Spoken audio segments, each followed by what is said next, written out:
नमस्कार, आप देख रहे हैं समाचार 18 न्यूज और आज हम ये खबर दिखाएंगे। उत्तर प्रदेश के मथुरा से किसान मसीहा चौधरी चरण सिंह जी की 123वीं जयंती मनाई गई। अधिवक्ता कल्याण एसोसिएशन छाता ने मनाया 123वीं जयंती। मंगलवार को मथुरा जिले की छाता तहसील में किसानों के मसीहा चौधरी चरण सिंह जी की 123वीं जयंती अधिवक्ता कल्याण एसोसिएशन द्वारा छाता तहसील में मनाई। किसानों के मसीहा की जयंती पर सभी अधिवक्ता गणों ने चौधरी चरण सिंह जी की प्रतिमा पर फूलमाला अर्पित कर भावभीनी श्रद्धांजलि अर्पित करते हुए चौधरी चरण सिंह जी अमर रहे, किसानों के मसीहा चौधरी चरण सिंह जी अमर रहे के नारे लगाते हुए उनकी याद में हृदय की गहराइयों से श्रद्धांजलि अर्पित की और उनके द्वारा किए गए कार्यों को सभी के सामने गिनते हुए कहा कि चौधरी साहब ने किसानों के लिए जो कार्य किए हैं वह वर्तमान सरकार अनदेखा कर रही है।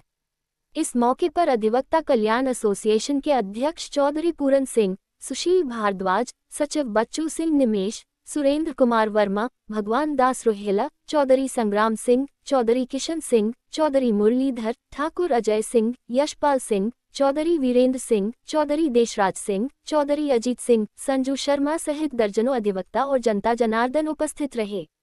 उत्तर प्रदेश के मथुरा से जिला संवाददाता दिनेश जादौन की खास रिपोर्ट। जी बताया, जो आज ये जयंती मनाई जा रही है वो कौन सी जयंती है और किन लोगों की जयंती है? ऐसा है, आज देश के पूर्व प्रधानमंत्री चौधरी चरण सिंह किसानों के मसीहा, और किसानों के मसीहा वो ऐसे नहीं बने, उन्होंने अपना पूरा जीवन किसानों की भलाई के लिए लगाया। और मैं ये समझता हूँ कि देश की आज़ादी के बाद से आज तक उनके ज़्यादा किसानों की देखभाल, किसानों के बारे में सोचना शायद ही कोई और नेता हुआ हो। उन्होंने अपने जीवन काल में कभी भी कोई भी ऐसा कार्य नहीं किया जिसका कोई आज की तारीख में उदाहरण दे करके बता सके कि ये इनके द्वारा किसी भी मामले में कोई गलत काम किया हो। उनके मामले में एक बहुत बढ़िया उदाहरण है कि वो इटावा जा रहे थे एज ए प्रधानमंत्री थे जब, तो उनको ये पता चला कि थानों में शोषण होता है, और थानों में शोषण होता है तो उन्होंने अपने काफले को एक जगह खड़ा करवा के उन्होंने कहा मैं इटावा थाने में अकेला ही जाऊंगा। तो एक किसान बन के, आम किसान बन के वो थाने में पहुंच गए और उन्होंने थाने में जाकर के कहा कि मेरे बैल चोरी हो गए और उसकी रिपोर्ट लिख ली जाए। तो वहाँ चूंकि पुलिस में कहाँ लिखा जाता है बिना पैसे के, तो 100 क्वेरी हुई उनसे, अलावा उसके उनसे कहा बाबा आप लिख करके दे जाओ, लिख लेंगे हम। फिर भी उन्होंने कहा नहीं मेरी FIR लिखो। तो इसमें कुल मिलाकर के उनका कहना यह था कि किसानों का शोषण हो रहा है, इस बात का उन्होंने खुद अपने द्वारा संज्ञान लिया और एक प्रधानमंत्री होकर के थाने में जाना एक बहुत बड़ी बात है। आज के नेता ऐसा नहीं करते। तो चौधरी चरण सिंह ये देश जो है किसानों का देश है। ये देश 75 क्या 90% गांव में बसता है, और वो गांव के खेत खलिहानों की बात करते थे जो आज कोई भी नेता उनकी नहीं करता। क्या आज वर्तमान सरकार पदचिन्हों पर चल रही है? क्या वर्तमान सरकार के बारे में क्या कहें? वर्तमान सरकार का तो मुझे लगता है कि खेत खलिहान कभी शब्द सुना भी नहीं है हमने। खेत खलिहान किसी नेता के द्वारा, किसी वर्तमान सरकार में किसी मंत्री के द्वारा खेत खलिहान वास्तव में ही देश में आज खेत खलिहान खुश रहेगा तो देश में खुशहाली रहेगी, किसान और जवान खुश रहेगा देश में खुशहाली रहेगी। मुझे नहीं लगता कि आज किसान और जवान की कोई बात करता है।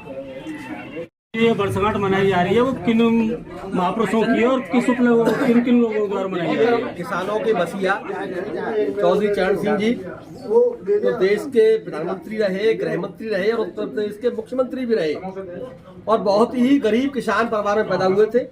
आज यहाँ अधिवक्ता कल्याण एसोसिएशन के तत्वाधान में सभी अधिवक्ता बंधुओं ने, पदाधिकारियों ने उनकी 123वीं जयंती बड़े ही हर्षोल्लास के साथ और श्रद्धा के साथ में मनाई जा रही है। तो चौधरी चरण सिंह का नारा था कि देश के विकास का रास्ता खेत और खलिहान से होकर निकलता है, जिस पर उनके हमारे देश के प्रधानमंत्री जवाहरलाल नेहरू ने भी इस बात पर उन्होंने स्वीकार किया।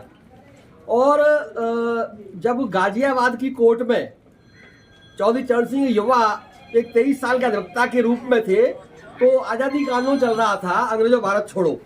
तो उस समय गाजियाबाद डिस्ट्रिक्ट कोर्ट में जवाहरलाल नेहरू और महात्मा गांधी का काफिला आया था। तो चौधरी चरण सिंह एक युवा अधिवक्ता थे, उन्होंने सैकड़ों अधिवक्ताओं का नेतृत्व किया और बहुत जोरदारी से वहां भाषण दिया, उद्बोधन दिया। तो जवाहरलाल नेहरू और महात्मा गांधी बतौर उनसे प्रभावित हुए और उन्होंने आजादी के ब्रिटिश पीरियड काल में ही चौधरी चरण सिंह को जवाहरलाल नेहरू जी ने दिल्ली बुलवाया और दिल्ली बुलवा के महात्मा गांधी जी ने उनसे कहा, और कांग्रेस पार्टी तो देश की आजादी की लड़ रही थी, जब तो कांग्रेस पार्टी सभी की थी, अब तो राजनीति अलग पार्टी हो गई है, तो उनको कांग्रेस ज्वाइन कराई और आजादी के आंदोलन में चौधरी चरण सिंह जेल गए। और जेल जाने के बाद में जब देश आजाद हुआ तो फिर वो बतौर मुख्यमंत्री बनाए कांग्रेस सरकार ने, फिर उप प्रधानमंत्री बने, गृहमंत्री बने, देश प्रधानमंत्री बने और किसानों की जो हरित क्रांति जवाहरलाल नेहरू बनाई थी उसको आगे बढ़ाया। चौधरी चरण ने हरित क्रांति और किसानों के लिए जो उनकी कुछ सपने थे वो अधूरे रह गए। वो चाहते थे किसान आयोग बने, उनकी थीम थी अगर वो 2-4-5 वर्ष जीते तो वो आंदोलन करते और किसान आयोग बनता। किसान आयोग में ये होता किसानों की फसल का जो तय है वो व्यापारी करते हैं, उसमें किसान ही करेगा।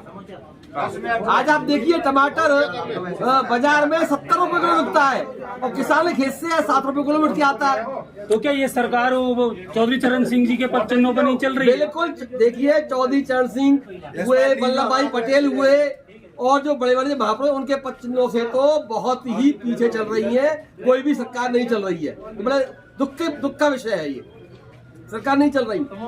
चरण सिंह कहते थे कि इस देश का किसान और मजदूर खुशहाल रहेगा और देश की तरक्की होगी। आज कहाँ है? किसान तो बहुत परेशान है, मजदूर परेशान है, बताइए। तो हमें ये प्रेरणा लेनी चाहिए चौधरी चरण सिंह से, उनके आदर्शों पर चलकर और किसानों की संपन्नता खुशहाली के लिए कार्य करने चाहिए। धन्यवाद।